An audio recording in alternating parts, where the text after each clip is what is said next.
Good afternoon, ladies and gentlemen. And on behalf of Lincolnshire District Methodist Women in Britain, I've got great pleasure in welcoming you to Epworth Old Rectory. And as you all are probably aware, we're here today to celebrate the 10th anniversary of Methodist Women in Britain. It was actually started in 2011, but as you know, we had COVID, so we're a year late. But we've got a lovely day, and we hope that we all have a lovely time. So now it gives me great pleasure to introduce our present president, Ruth.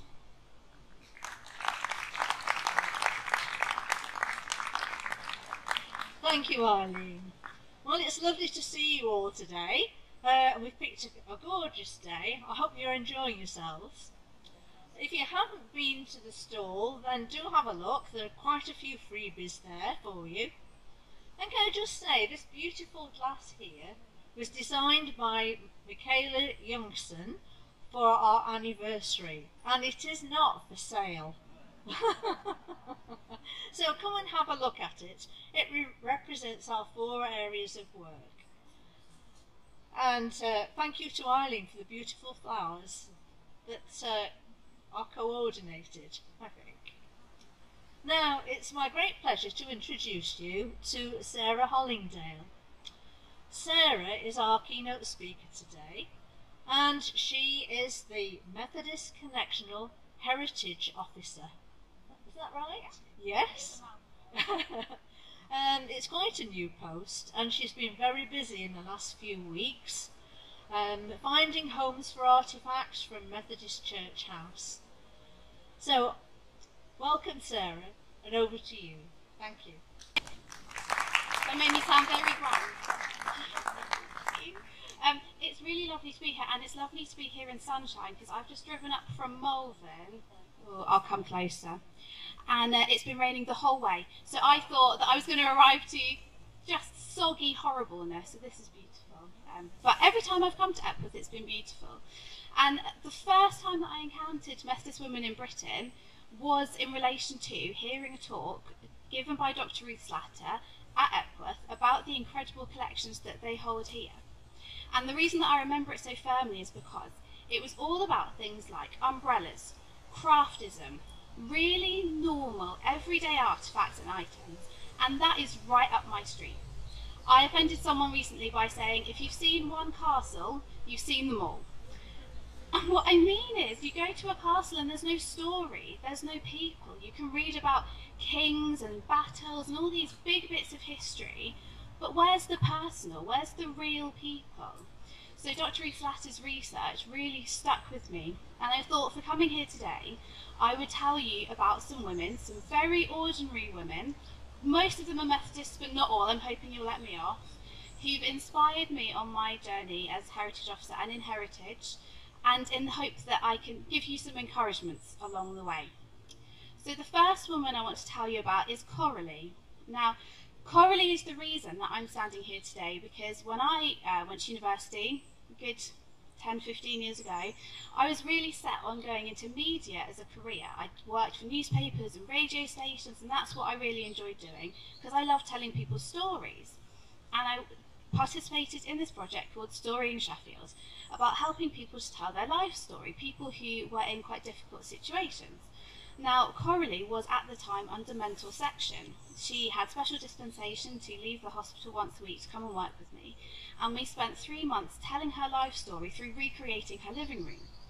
And through recreating her living room, I learned a huge amount about her and her life and about the mental health sector, and she had this transformative experience that by listening, people listening to her story, being interested, hundreds of people coming to see her living room recreated, it transformed her life because she felt like she was someone, she felt like someone cared.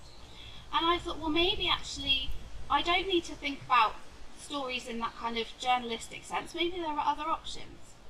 So I started working in oral history, where you are interviewing people about their life story and history.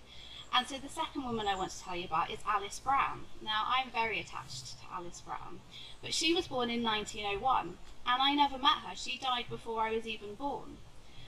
life story was contained in the oral history archive at Quarrybank Mill, where I worked for a year. And she left this incredible legacy of a story all about the village, about what it was like to grow up in style, to be a mill worker, where boys in the mill would throw things at her and she'd kick them back with scuttles and bits of looms, and getting decorators to paint faces in the marble in the mill, and no one would know that the faces were really there. And Alice taught me that you didn't even need to have met someone for their story to have touched you, to feel like you really know that person. In fact, I felt like I knew her so much that when I left the mill, they gave me a hamster and I named my hamster after her. So she sort of lived on with me for another few years. The next woman I want to tell you about is Temperance Frost. Now, credit goes fully to the team at Anglesey Brook for uncovering the story of Temperance Frost, but she was a very early primitive Methodist, and she was born in 1789, but she was non-verbal and deaf. So she found it incredibly difficult to communicate because her options were really limited. And yet, that didn't stop her. She became a Christian when she was a very young teenager. She encountered God at a prayer meeting, and her behaviour transformed overnight, and she wanted to desperately share her story. And so she managed to communicate her story through her own version of sign language in prayer meetings all over the area around Anglesey Brook, telling people about the impact that God had had on her life. She found a way to get her story across. And her story in particular makes me really think about the social model of disability and how she was able to get her story across because other people made the effort to listen to her. And the fourth woman that I want to tell you about is Ethel Davis. Ethel Davis was the wife of a vicar. She lived in Hereford and lived in fact in Hereford Cathedral. And I stumbled across her story completely by chance on Twitter. It's one of the greatest kind of encouragements to be nosy and go down those kind of research rabbit holes when you find them. And she was just a vicar's wife. She didn't have a paid job, but I stumbled across a picture on Twitter of an invite card to a WSPU, a suffragette meeting, being held in Hereford, and it said RSVP 7 the Cloisters. And I looked at this card and I thought, well, I wonder if that's our cloisters, if that's our cathedral cloisters, because people do live here. And I did a bit of research, and I found her, and it was Mrs. Davis, Ethel Davis, and she lived in the cloisters for about 15 years with her husband, who was a vicar there. And she was the heart of the suffrage movement in Hereford at that time. She would stand on the street corners selling votes for women, making sure that people understood that they had options. She even stormed the assizes, the local courts, when she felt that a young woman was being treated poorly.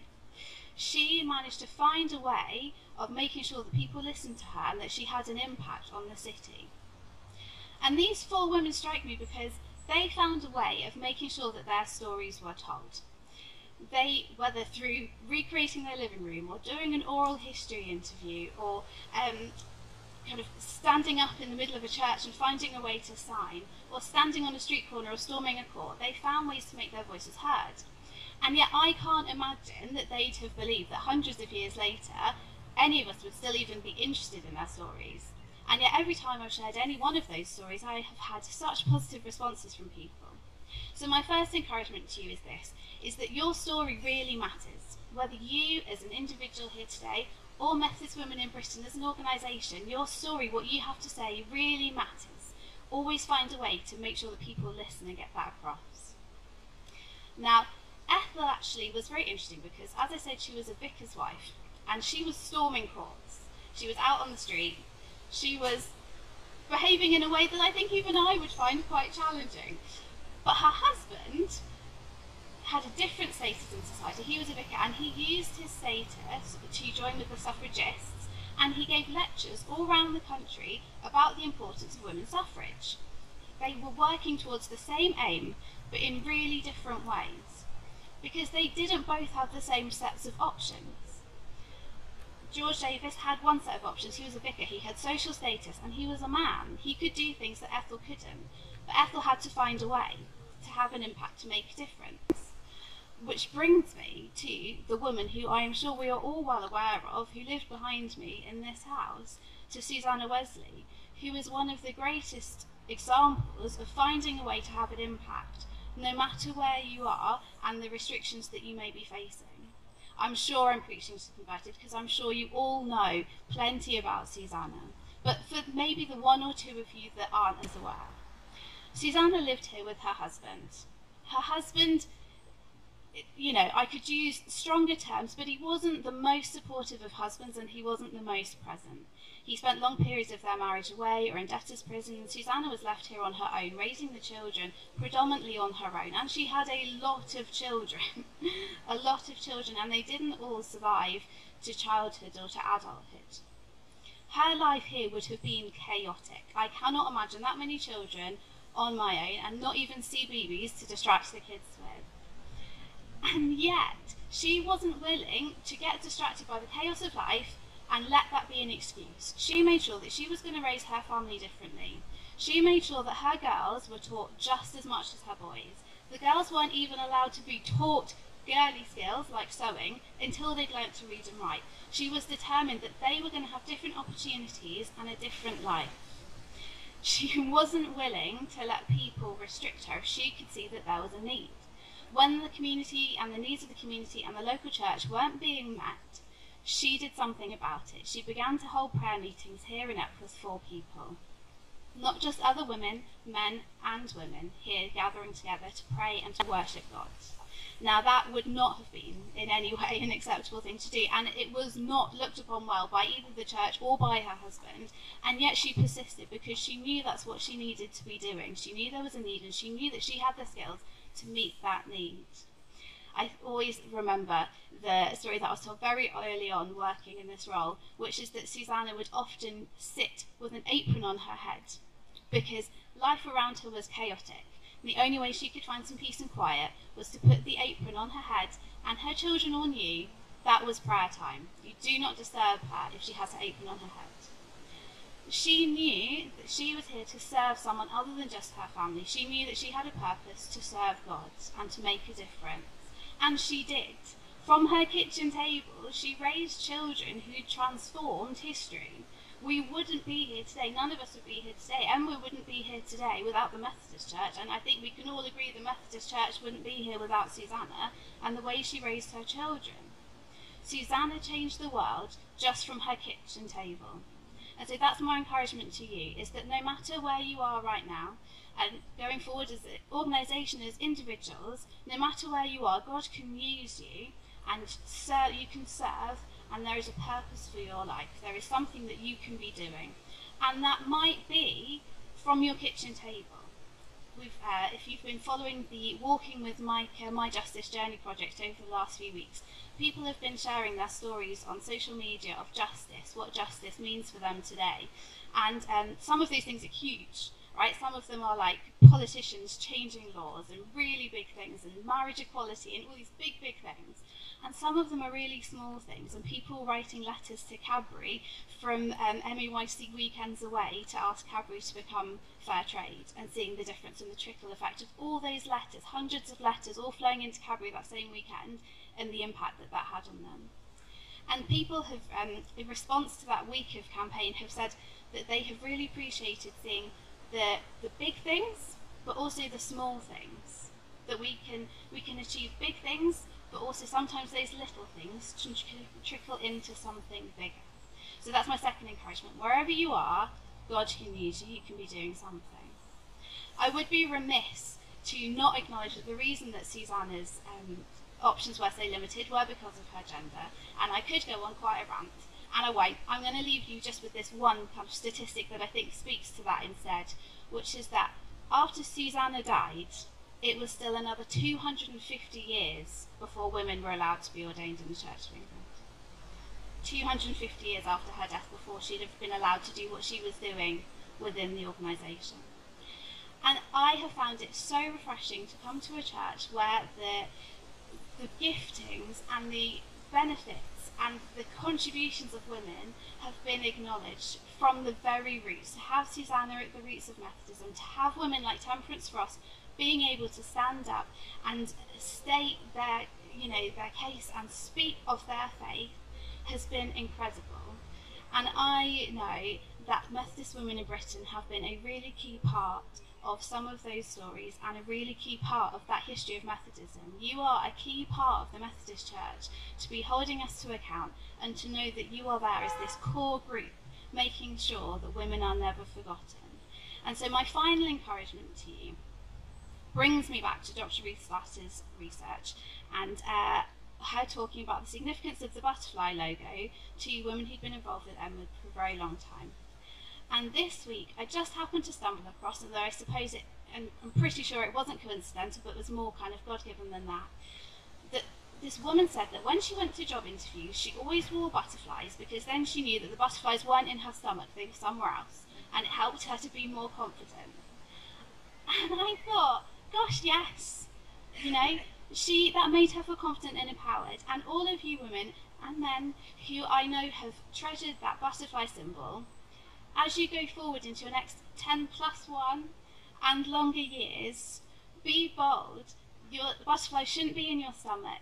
They can be on you and worn, because know that you are doing something important. Be bold and have courage, because know that you are serving God's purpose. You are doing something really important here.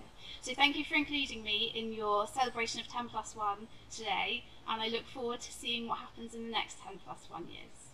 Thank you.